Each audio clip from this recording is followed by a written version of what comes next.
Hello and welcome back to Pandering Hour. I am your host Anthony Martin, and today on Pandering Hour we are going to be discussing Saudi Arabia, ranked number where was that? Ranked number 38 on the Human Development Index. So let's see. Where do I start? So first of all, Saudi Arabia officially the Kingdom of Saudi Arabia. Let's see what the king looks like.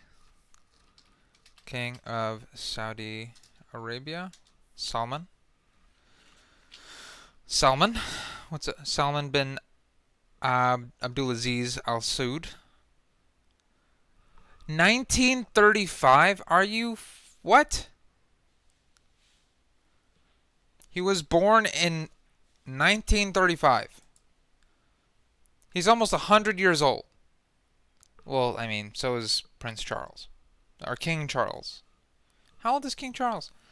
How old is King of England? 70. He's 74. He looks way worse.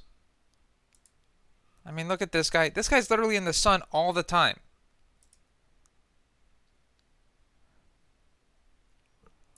Well, hold on. Can we full screen that? There we go.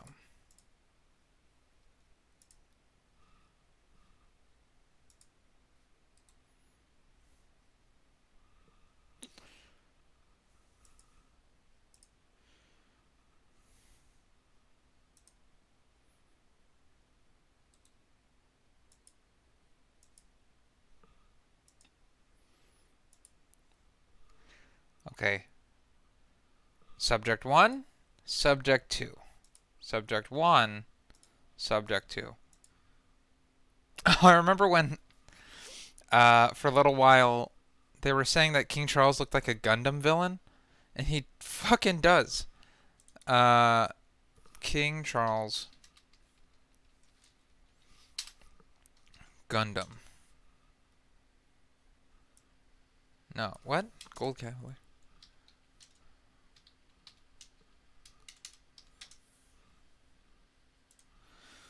Yeah, look at him. Look at him. Ooh, kill him. Look at that. Look at that shit. That looks fucking cool, dude. Okay, that's pretty tight. That's pretty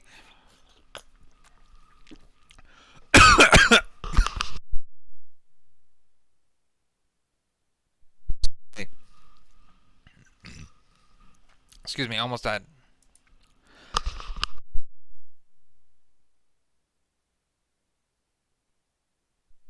Oh, who that is. Yeah, he does look like a mecha antagonist.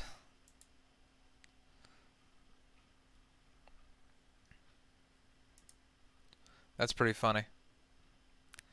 I mean, look at him, dude. That looks fucking cool as shit. I want that. I want that. I want that.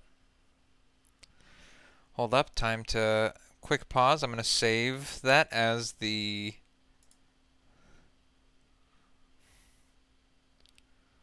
quick pause. Save project as episode 117, 118.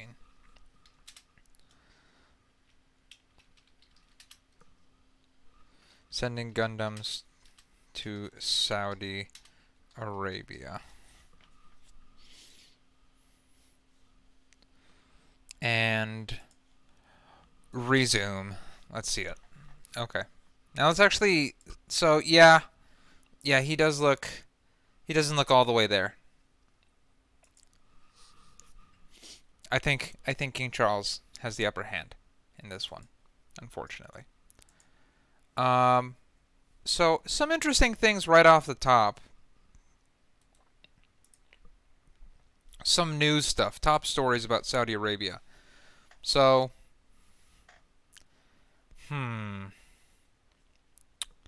let's jump into this, what it's like to be a female tour guide. Fatima Al-Zimam has introduced visitors from around the world to her country, which opened up non-religious tourism in 2019. She discussed her favorite sights driving a pickup truck and how her country is changing. So, two things that surprised me right off the top. No hijab, and she's driving. And when I googled Saudi Arabian women, this is literally look at this. Look, this is everything that popped up. For those of you listening, straight up Ninja Squad. Like, they are looking to chop you in half. You don't know how many katanas are under there. You don't even know if they're dudes. But this looks about right. Like, I grew up in LA. There's a lot of Arab, Saudi, Middle Eastern, people like that. People from this part of the world. This looks about right. They are a beautiful, beautiful people. Ugly men. Very, very ugly men. Saudi Arabian men. It's like hit or miss. You either look like your dad or you look like your mom. Like, oh, dude, look at this guy. Oh, this is the heir. This is the heir. That sucks. That's an ugly looking bro. But then, see what I mean? Like, this guy, he's pretty good looking. This guy, And then there's this man. Ooh. With the fucking tight looking facial hair. That guy is gonna crush hijab for sure. For sure crushing hijab.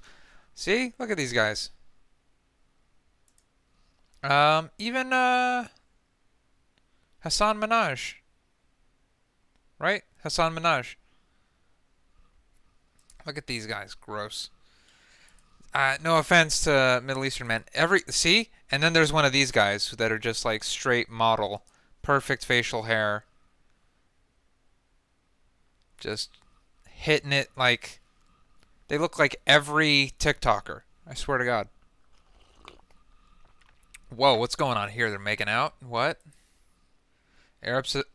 Saudi Arabia's secret society acts of homosexuality among Saudi men. Say what? There is a huge underground culture forming amongst gay men in Saudi Arabia, even though by law the act of homosexuality can be punishable by death. The strict division. We're gonna play a clip from the Joe Rogan Experience. Brian Callen.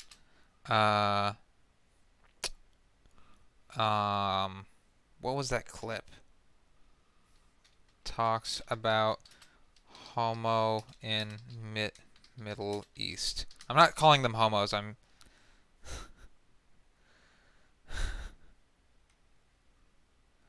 What? Where is this? Okay, copy YouTube.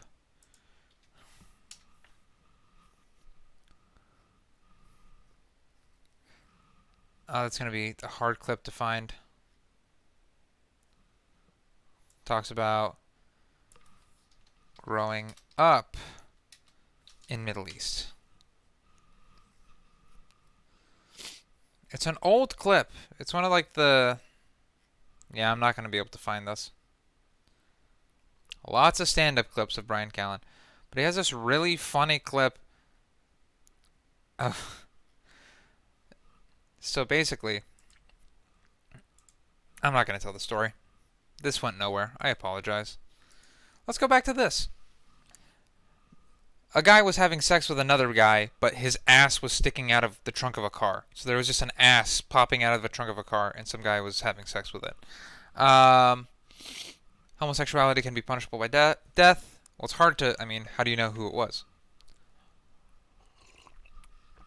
Was it Habibi, or was it Arman, or was it Armana, or was it, the strict division between genders, Muhammad, which is enforced by the Matawai, defiantly provokes these acts against homosexuality against Saudi men. The Mutawa'in is the religious authority that is active in part with the government to enforce the promotion of virtue and prevention of vice. Basically, in Saudi Arabia, they have a moral police patrolling the streets that really focus on keeping the division between the sexes. Many Saudi citizens fear being stopped by the Matwa'in because the governmental and social power of these that these policemen hold. Men and women cannot be seen in public together unless they are related and must always carry their IDs with them in case they are stopped and questions about their relations. Therefore, some men simply find it easier to be a gay man in this divided society. Hold up. Time out. Hold it up. Some men simply find it easier to be gay. They've made it so hard to have sex with women that guys are just like, I got it. I'm gay. I'm gay. I'll do it. I'll suck and get sucked. Okay. Yasser, a 26-year-old artist from the town of Jeddah, said, "If you go out with a girl, people will start to ask her questions, but with a man, I can be left alone." It's just that much of a hassle to sleep with a woman.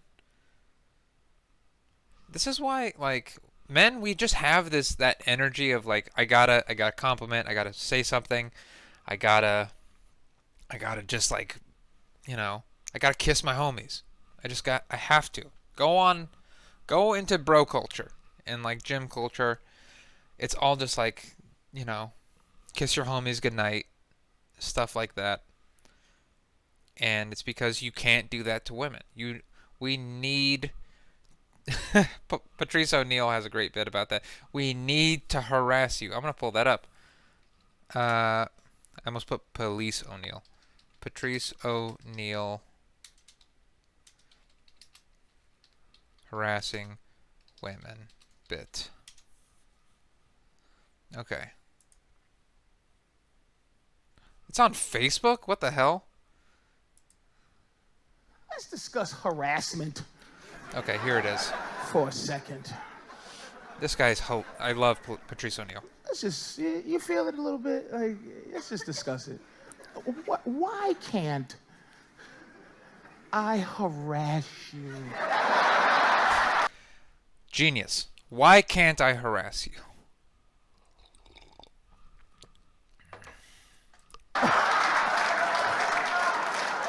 Sometimes.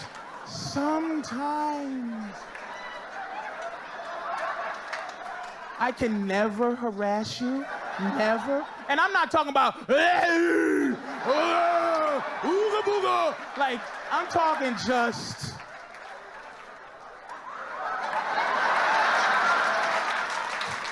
At the job.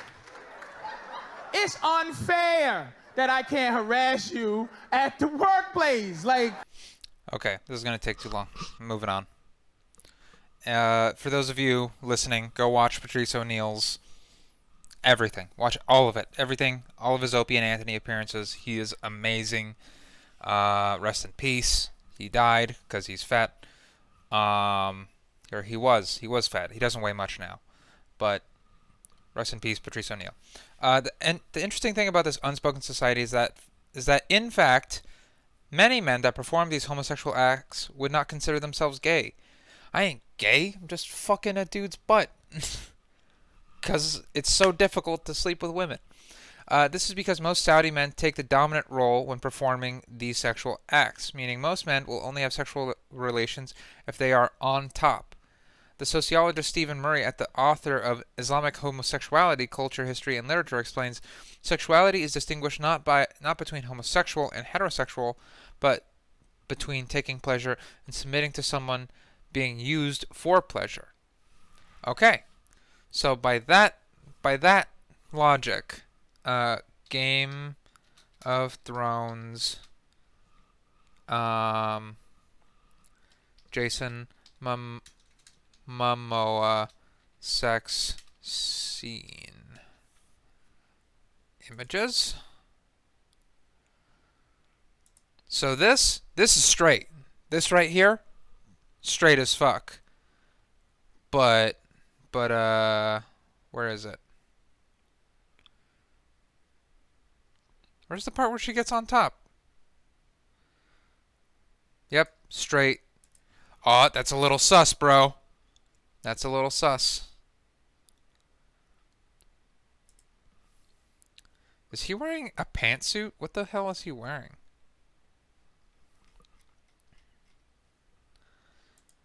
Yep, that part where Emily Clark says she would cry before sex scenes with Jason Momoa. Oh, That sounds fucking awful. Yeah, right here. The part where she gets on top, that's gay, bro. If you let your woman get on top of you, according to Islam, that's gay. Most Saudi men believe to be the bottom is to be shameful, but at the same time, many males take on this role when they are of inferior status and are therefore excused of their younger behavior in this transition into adulthood. Wait a minute. Wait a minute. So, oh man, I don't want to. I don't want to learn about that. I don't want to know. There's so much pedophilia. There's so much of the P word in Muslim culture, unfortunately. This reminds me of the was it Pakistan? Oh God, there's just so much of it. Like it's just so accepted, and I think that they're lumping it all together in this. In a society like Saudi Arabia that focuses on family and long-standing Muslim traditions, like arranged marriage, there is little room for same-sex relationships. For instance, there are spaces in restaurants and cafes that are dedicated to only families. Certain establishments will even show signs that will read "families only." Simple acts of public discrimination are intended to discourage the ideals of starting a family. The community expects men to marry and fulfill their procreative obligations with their wives, or else they will be seen as disgraceful. Some Saudi men may admit to participating in homosexual deviations, but hardly any would consider not marrying to pursue a relationship with another man. Huh. What is this? Now, it seems to me that the laws in which Saudi Arabian religious police enforce, like the strict separation between men and women, have powerful influences on the society's philosophy. The lack of interaction between male and female has caused desires between same-sex affairs. Has caused. Okay. That is it's pretty gay. It's pretty gay. Jumping back. Oh yeah, I was just trying to talk about this woman who shows people around Saudi Arabia. Um, People probably see her and are just like, oh, like if you're sleeping with men because you have to come, like you just have to. The second you see her, you're gonna just bust immediately. You're gonna be like, oh my god, there's such a lack of hair. Not really, but you know. Fatima likes to walk around in black leggings and casual tops, and she wears her curly hair loose and uncovered. She owns a silver GMC pickup truck, which she loves to take on solo drives across the Saudi desert. And she is passionate about her work as a tour guide. Um, when was this? July 7th. This came out yesterday, or 2 days ago. And she's passionate about her work. As a tour guide, she has introduced her country to visitors from the United States, France, Britain, Italy, China, and beyond. Miss Al-Zimam, 34, is a Saudi woman, and she works for herself. She represents a profound transformation that is underway in her home country, which has long been known as a deeply conservative place. Saudi Arabia's opening to non-religious tourists in 2019 is a major part of the ongoing shifts, as are several important gains that women have been granted over the past half-decade, though some restrictions remain. But even with the recent changes, the country has continued to come under fire for its record on human rights. And this is what makes people flip. Like, you fucking assholes, will you shut up? It's like, it's just like, okay, we're gonna let you come to the country. Come on. We will accept outsiders for the very first time.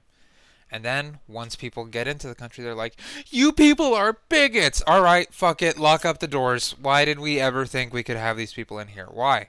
Look at these white women yelling at me. Why? We can kill them, right? They're in our country, right?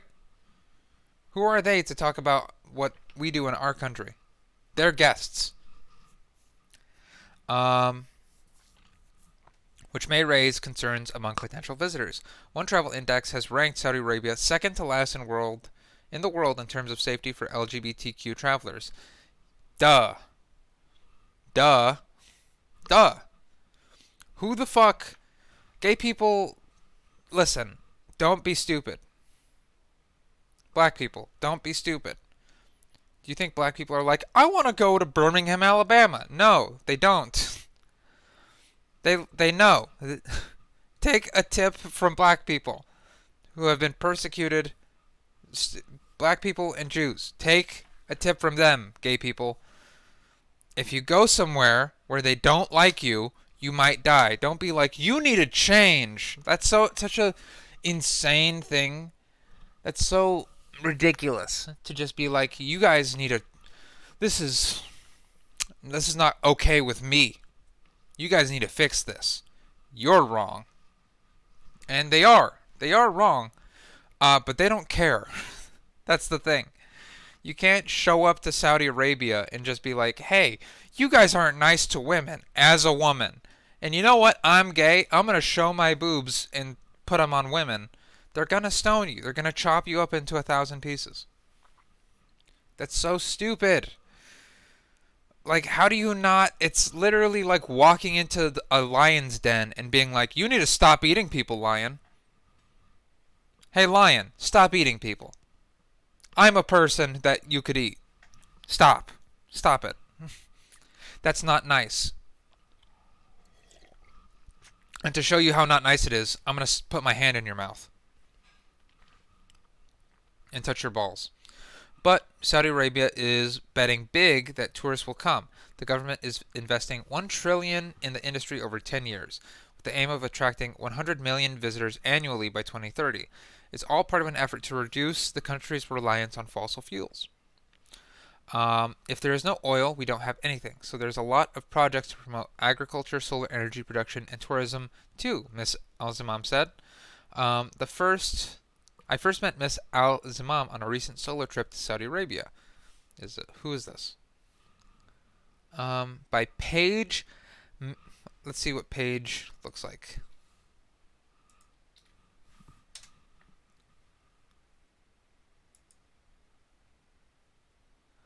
White woman, ba-da-ba-ba, more than meets the eye.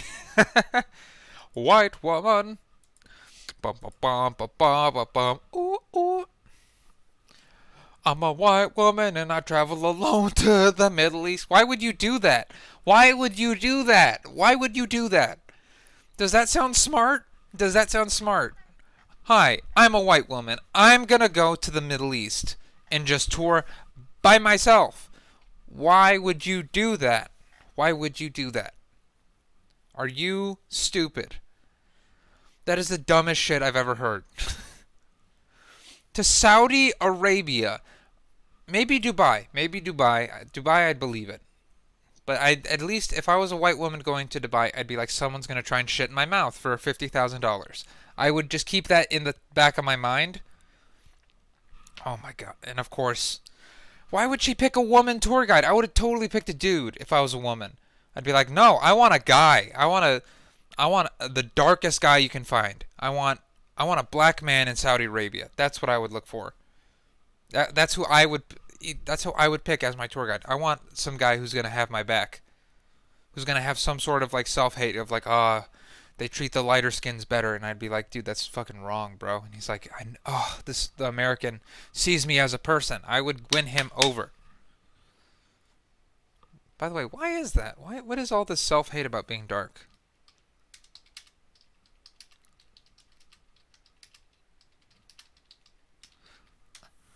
What is that? The escape of the black self. What? Abstract. This article explores the question whether blacks can escape their blackness. This is motivation by assertions that the blacks have tried to become white and as a result have ultimately adopted self-destructive behaviors against themselves. The biblical text of Exodus, it's in the Bible? Will be used as a key argument to propagate the view that blackness cannot be escaped and should not be regarded as something to escape. Oh. The article argues that blackness is natural and above all beautiful and good. The current xenophobic attacks on and bleaching of black skin, yeah, that's really sad. In a lot of Asian cultures too, I'm looking very red. That's never mind. In a lot of Asian cultures too, it's like common to put bleaching stuff on your skin, and it fucks up your skin and it burns. Like it burns people. Um, Experiences with skin bleaching.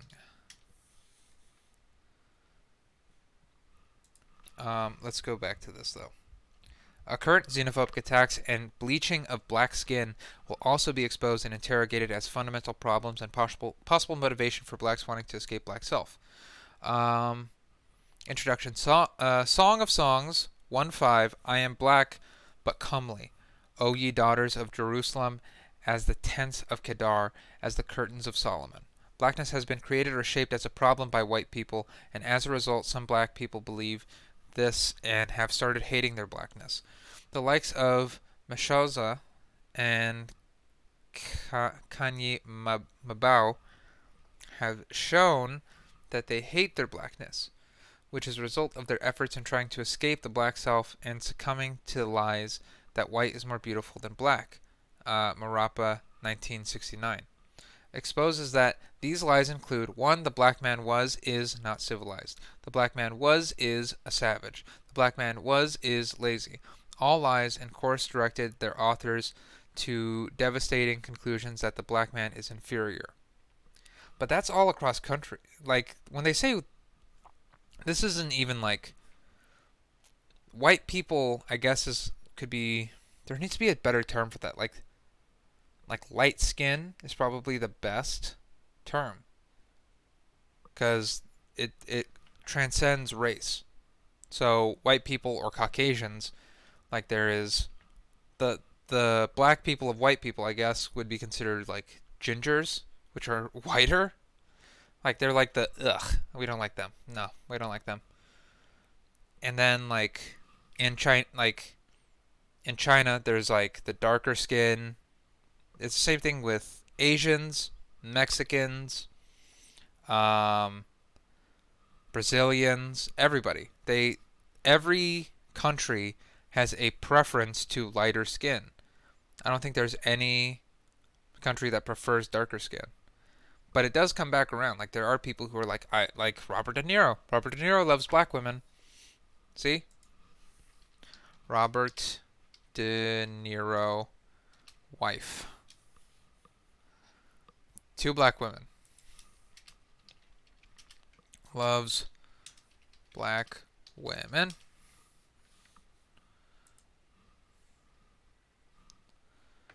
Yeah. Robert De Niro's been loving black women for a long time.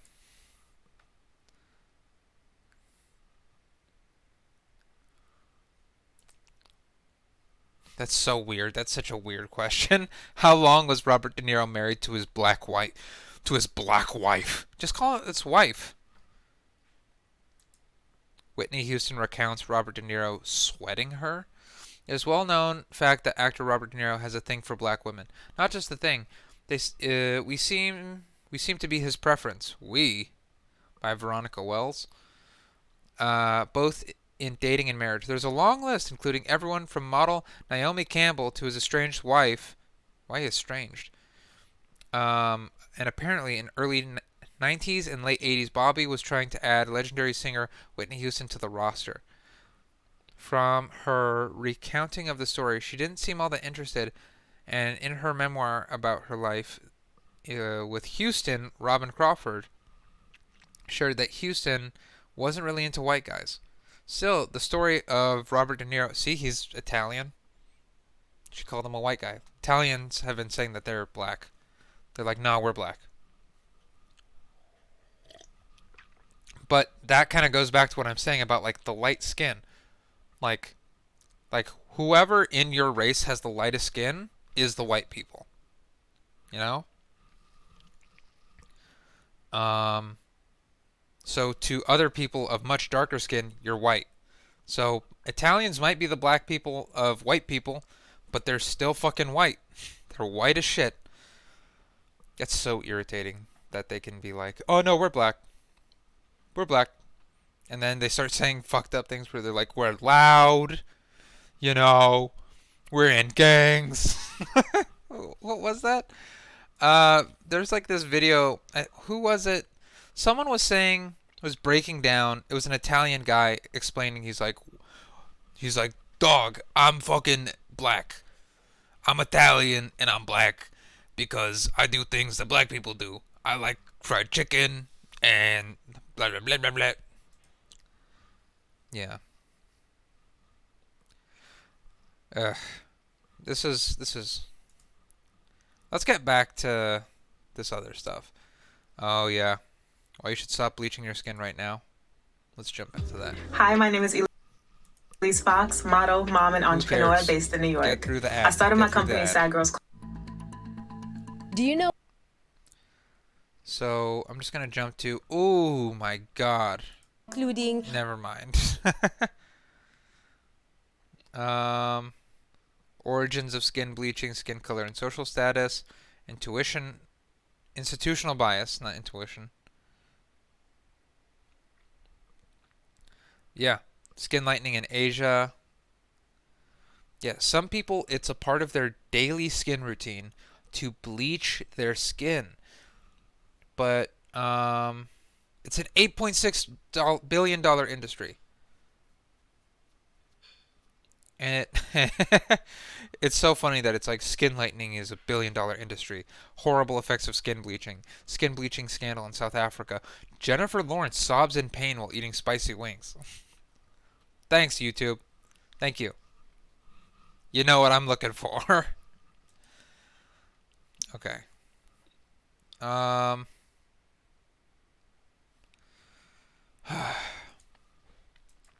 Let's see. I mean, ultimately, the origin of skin bleaching isn't like I can see. It's like it's a socioeconomic problem because you can see that white people are getting opportunities that you're not, so you bleach your skin so you can appear whiter, so that you can get those opportunities. So it's not just like a I want like, and then if you see the white guy is getting the girl that you have fallen in love with, it's just the same thing again and again and again. It's an endless loop, and that's terrible. It's really terrible. Okay, let's go back to what it's like to be a female tour guide. These stupid white women. Okay. I first met Miss Al-Zimam on a recent solo trip to Saudi Arabia. That's dumb. When I hired her as my tour guide in Riyadh, the capital, and spent the day riding shotgun in her pickup truck. A few days later, I reached her on a video call at her apartment in Jeddah, on Saudi Arabia's Red Sea coast. She was eager to tell me about her favorite places to take first-time visitors and how Saudi men react when they see her without a long robe or abaya. Our conversation has been edited and condensed for clarity. What kind of reactions have you seen amongst Saudis since the country started issuing standard tourist visas? A vast majority of people in Saudi Arabia are very generous with tourists. I've seen this even in remote villages where people tend to be very religious, and they're really helping tourists, especially hitchhikers and cyclists who sometimes just appear out of nowhere. And look at a place like Al Ula in the northwest, where you see so many tourists now. At first, some local people might have been skeptical about the crowds, the noise, the visitors, but then they started to see the jobs, the money, the extra work that they could find through tourism. They become aware of the opportunities, and now they're very happy with tourism. Okay. You know, they chopped up a couple of tourists, some kids on bikes rode into town, and they called them infidels, and they, chopped off their head. But once they looked in their wallets and found money, that's when they realized, we got to keep these guys coming. Because if we keep chopping off their heads, they're not going to come. I can just name a price.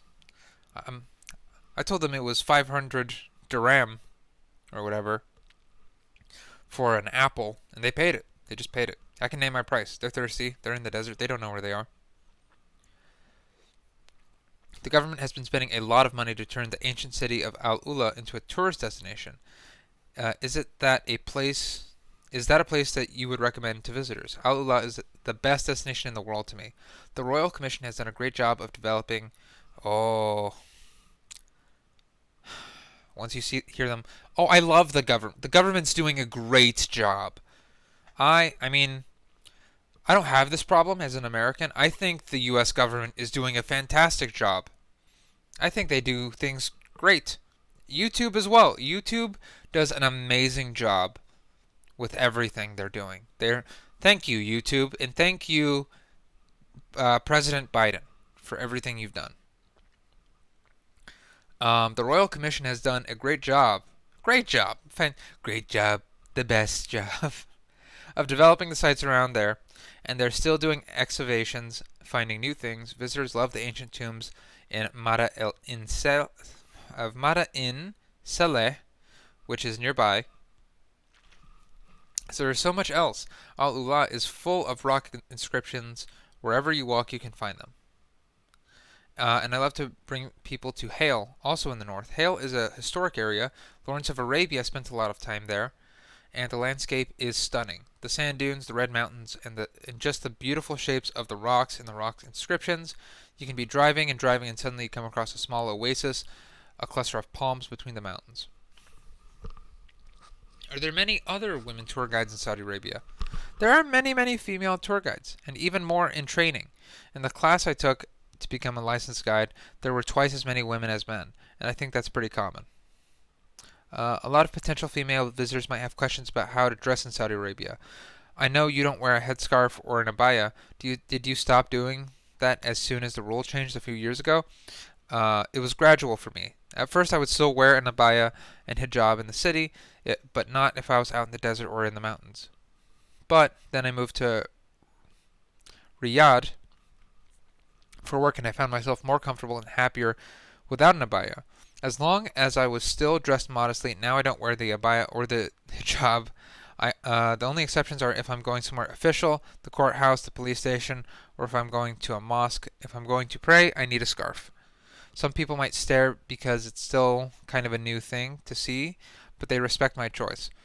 I once had an Uber driver in Al Juf who told me, "Look at me with my beard and my mustache. I am a man, but I married the woman my mother chose for me.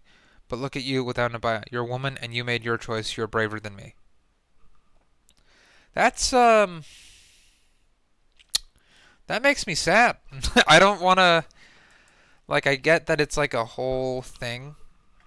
And of course, Paige, a white woman, is like, wow, I'm glad that man is suffering but praising this brave woman.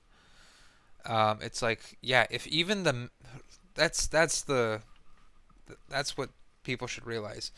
If the men are being that oppressed, it's got to be way worse for the women. If men have it that rough, it's like slavery.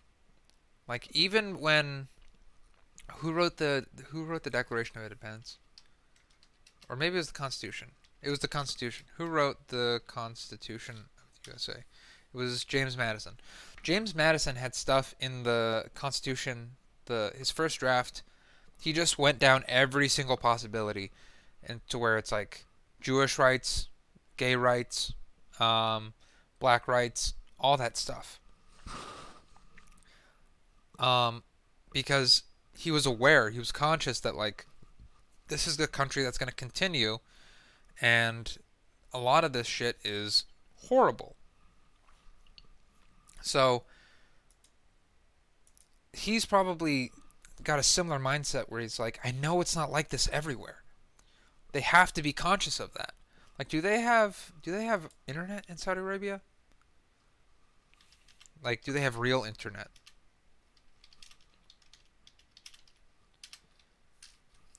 Not like Russian internet.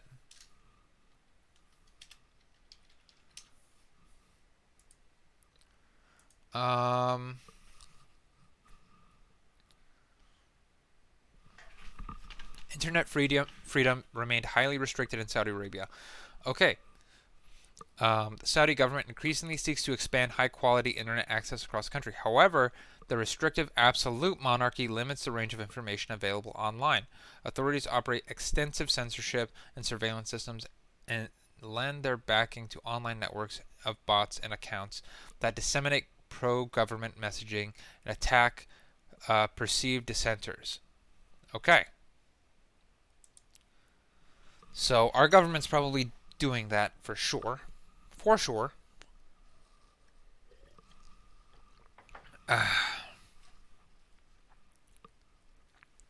Dude. It's got to be rough there. Like, I know that this is a part of the podcast that I don't enjoy, where, like, I find out that there's a whole country of people who are just miserable. And I'm sure some people are like, this is fun, this is great.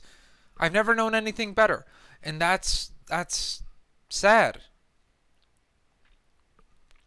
But I guess it's the same thing as me, where it's like, I've never known, like, my ideal life is to be a comedian.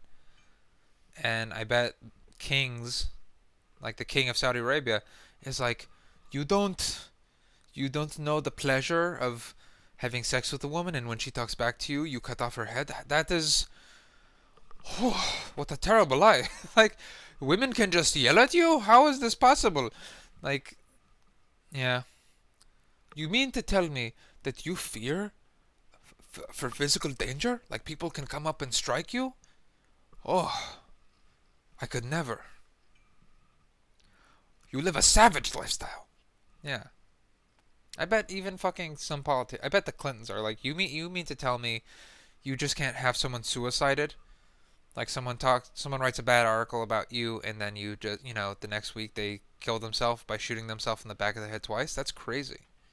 What a hard life you live. What would you advise women visitors in terms of how to dress? Some Saudis will recommend that women visitors wear a scarf, but why? It's okay not to. In rural areas, they might stare at you, but I find that even there, most people are welcoming, and the people who aren't welcoming won't say anything because there's no longer a rule about it. I always feel safe, even though I travel alone and without an abaya. Come, and I'll take you to the Red Sea, and you'll see. There, you can wear a bikini. I fucking wouldn't. I would not. This is... You fucking snake. I see what she's doing. She's like, yeah, let's bring all these foreign women to wear bikinis at the beach, and then they'll get attacked, and then they'll take, it's like they're just testing the waters with visitors. They're like, we're gonna implement all these new rules, and then we're gonna allow tourism, so that if the people want to chop off heads, they do it to outsiders, not our own people. I see what she's doing. Yeah, wear a bikini, get naked, whatever. The only exception is that if you visit a mosque, it is mandatory to cover your legs, and for women to wear long sleeves and a scarf. What do you do when you're not guiding tours? I love traveling around Saudi Arabia. I did it even before I started working as a tour guide. I've also been a rock climber since 2019. I'm sorry, it's just funny picturing her in like a hijab rock climbing. It's a full ninja mode. I want to go rock climbing. There's a rock climbing place nearby me that I want to try. I've also been a rock climber since 2019. I love going to Tanoma, which is where I first learned how to climb. I know it wasn't that long ago that Saudi women were granted the right to drive. What do people think when they see you behind the wheel of your truck? I must admit that I do love the reaction of people seeing me drive. Sometimes in rural places, people follow me just because they're curious. Is that really a woman? It's not just a man with curly hair? Burn. Sick burn. Excuse me, are you a man? But then when they see I'm a woman and they call me, my daughter, and they ask if I'm a tourist. When they find out I'm not, they beat me with a club. You know what? I keep saying crazy shit about these people. Let's find some facts. Arabian.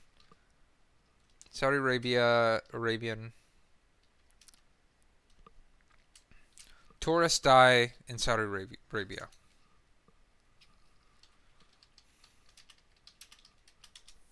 Let's see what. Killing of Saudi tourist.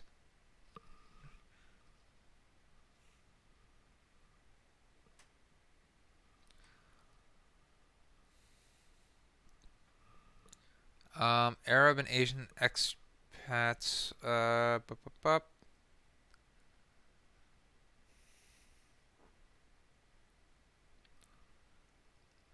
Mass execution of 81 men. Whoa. Saudi Arabia. Mass execution of 81 men shows urgent need to abolish the death penalty. The mass execution of 81 individuals, Saudi and non-Saudi citizens, on Saturday signals an appalling escalation in Saudi Arabia's use of the death penalty. Amnesty International said today, bringing the country's tally of execution to 92 so far in 2022 alone. This was in March of 2022, they had already executed 92 people.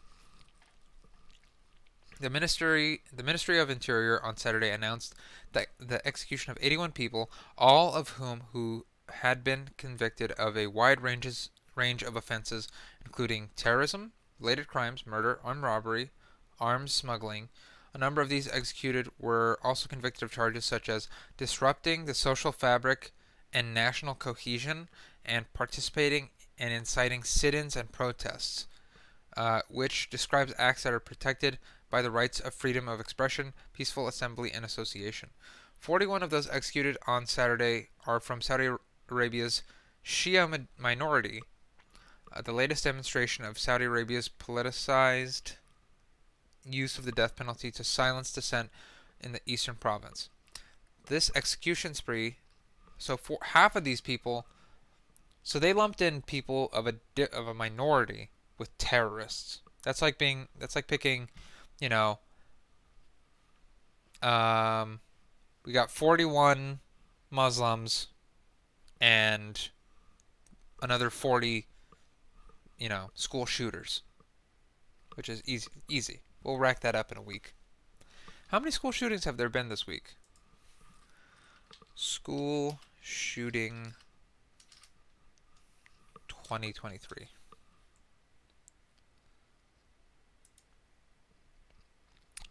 Let's see. There have been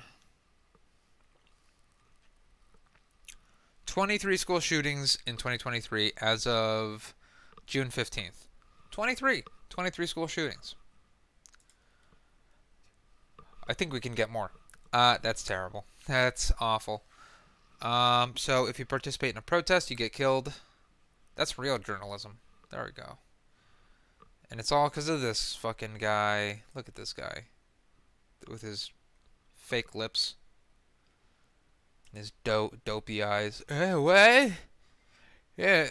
Goddamn Emperor Palpatine looking ass. Okay. Before I wrap up this episode, let's see how much it costs to fly there. Let's check it out. Let's see. Austin, Texas to Saudi Arabia. Riyadh. And then we can get, a tour with what's her name? Let's view the flights. So we could get there for, is this a good time of year to fly to Saudi? Is this a good time of year? Is this a good time? This is a good time. There's a very low amount of mass execution, I'm sorry. Someone's got to do the killing, whether the people themselves are doing it or the government. Someone's got to do it. People got to die. So prices are pretty cheap right now. Normally it's like between in the 1500s, but right now it's in the 1200s. So for, nearly $1,500, you could fly down, check it out, and then once you're in Riyadh, Saudi Arabia,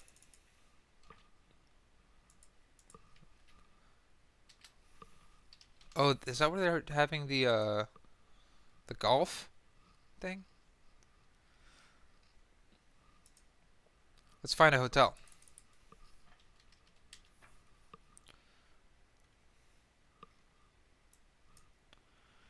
Alright, so we fly in. $53. Why are these places so cheap? Actually, I'm seeing some pretty expensive. Oh my god. Almost $1,000 a night? I gotta see what this shit looks like. Let's take a look. Let's take a look. Ooh. Ooh. Middle Eastern people just get luxury, man. Like, they just get it. They just get it. Look at... Oh my god. Look at that shit. Taking a dip. Oh my... Yeah. Inshallah. Holla. Inshallah. Look at this. Look at this. They just get it. They get it. I bet it's so air conditioned in there. I bet you forget you're in the middle of a desert. Nice. Look at the marble white floors. I love it. Look at how well the Filipino slaves cleaned this place. They still have Filipino slaves, right? Filipino slaves in Saudi Arabia. All right. The government, through the Philippine Overseas Employment Administration, keeps allowing the deployment of domestic helpers to Saudi Arabia. This is like sending our compatriots to work as slaves in the Middle Eastern country, where some people suffer from xenophobia. Oh, they suffer from xenophobia in the Middle East. Duh! Are you stupid? Like, are you stupid? Can you believe people suffer from xenophobia? Yes! That's a logical thing to do. To be afraid of people who aren't you. I'm xenophobic as fuck. If that's the case. And just in America. I'm like, who the fuck are you? To everybody. And that's what, but then at the same time, when like people, you guys who watch my videos or who listen to my podcast, like the love is incredible. Like I'm like, wow. You love me? I love you, man. I love you guys. Thank you for making it this far in the podcast. I love you guys. Yeah, I feel good now. The xenophobia of some Saudi employers translates to maltreating foreigners who work for them. Especially prone to maltreatment are household workers. Of course. They're like, you broke my vase. Bam. Domestic workers in Saudi Arabia who have been repatriated through the help of radio inquirers in Sumbong Mo... let's see. A steel brush was once rubbed in their eyes. Holy shit. Now, why does the POEA still allow the deployments of Filipino maids to Saudi Arabia, even if it knows that they are likely to become slaves whose masters have the power of life and death over them? Have we lost our dignity as a people to allow our compatriots? Oh no, this is a Filipino guy. Okay. So this is a Filipino guy saying this. He's like, we are sending our women over there, and they're beating them and killing them. This needs to stop. Yeah, right on. Enquirer.net. Ramon Tolfo. Fuck yeah, Ramon. You look like the Rich Dad Poor Dad guy. Rock on, Ramon. Okay, so yeah, these Filipino workers really did a great job. I would not take a steel brush to anyone who worked in this place. But they probably still got the brush, if I'm being honest. Look at the gate. Oh, look at the gate. They get luxury. They just get it. Oh, look at the tile. Man, those, look at it. Honestly, those Filipino workers did a great job. But they needed the vision. They needed the Steve Jobs like vision of luxury. Okay, that's really morbid. That's terrible, man. I'm so sorry. I'm so sorry. Oh yeah, show off the Gucci bag. They got a rock island in the middle of the pool, just floating there, bro. What's on that? Is there those drinks on there? $1,000 a night. Look, I don't even know what that is. Is that like a baklava shrimp? What is that? It's a shrimp. A giant. That's a lobster tail wrapped in some type of fiber. I bet it's slam. Bet the food there crushes. Oh, I gotta see some Saudi Arabian food. Let's see it. I just spent like an hour talking about their crimes against humanity, and now I'm just like, dude, this is so fucking sick here. Dude, you know I'd love it there. You know I'd just be like, yeah, I'm ballin'. Oh. My voice keeps cracking. Ugh. Saudi food in Saudi Arabia. Let's see it. Let's see it. Oh, dude, look at that. The shawarma. Dude, hooking it up with the OG shawarma. Shawarma. They got the hummus. They got the half a chicken and all of the garlic and the nuts. Dude, I love Middle Eastern food. The food is so slam. The food, oh my god. Oh, and the bread. Oh, dude, they got the kebab. Man. Dude, when the food's that good, you totally forget that guy just ripped out that Filipino girl's eye. You're just like, man. Just, mmm.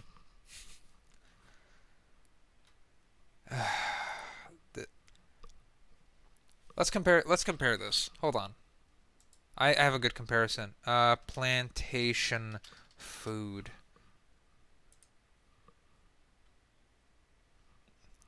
See, you see what I mean? You see what I'm seeing? Like, I bet it must have been great to be, a slave owner. And I bet it's pretty great to be in Saudi Arabia. I just think it's pretty. Oh my god, what the hell is this? What is this? A feeding trough? Are these people insane? They got a giant steel basin filled with rice and corpses.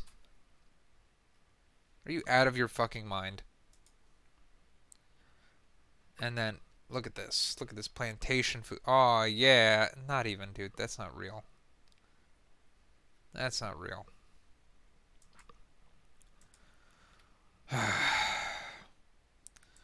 Well, if you want to help the people of Saudi Arabia, good fucking luck. Because they've got tons of money and the support of our government. So those people are fucked. Just be kind to them when they come to our country. Because they're... Like, you got to think about it. They left their country. The man definitely had to make that choice. Definitely had to. A man had to help the women leave the country. And that is the equivalent of, like, a southerner helping a slave across the border. So, like helping a slave get to the south. And it's not, obviously it's not that serious. It's not that bad. But it's fucking close. It's not that far off. Well, that's a fun ending to the podcast. Hope you like and subscribe. Follow me on social media. Love you all. Bye-bye.